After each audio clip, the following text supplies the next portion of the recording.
Welcome to our channel. Today we how to authorize robots.txt testing with Google Search Console, full guide step by step clearly. Open your web browser and navigate to the Google Search Console website. Log in with your Google account associated with your website. Once logged in, locate and select the property for your website from the dashboard. In the left sidebar, scroll down and click on Settings. Under the Settings section, find and select Users and Permissions. Ensure that you have the required permissions to access the robots.txt tester tool. Next, return to the left sidebar and click on Legacy Tools and Reports. In this section, locate and click on robots.txt tester. The robots.txt. If you have not uploaded a robots.txt file yet, you will need to create one. To create a robots.txt file, write directives that control how search engines crawl your site. Make sure to include user agent rules and disallow paths as needed. Once your robots.txt file is ready, you can paste it into the testing area on the page. Click the test button to check if the directives are working as intended.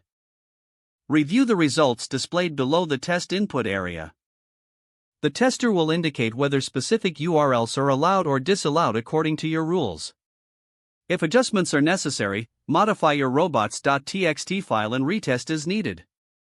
Once satisfied with your test results, download your finalized robots.txt file. Upload this file to the root directory of your website using an FTP client or your web host's file manager.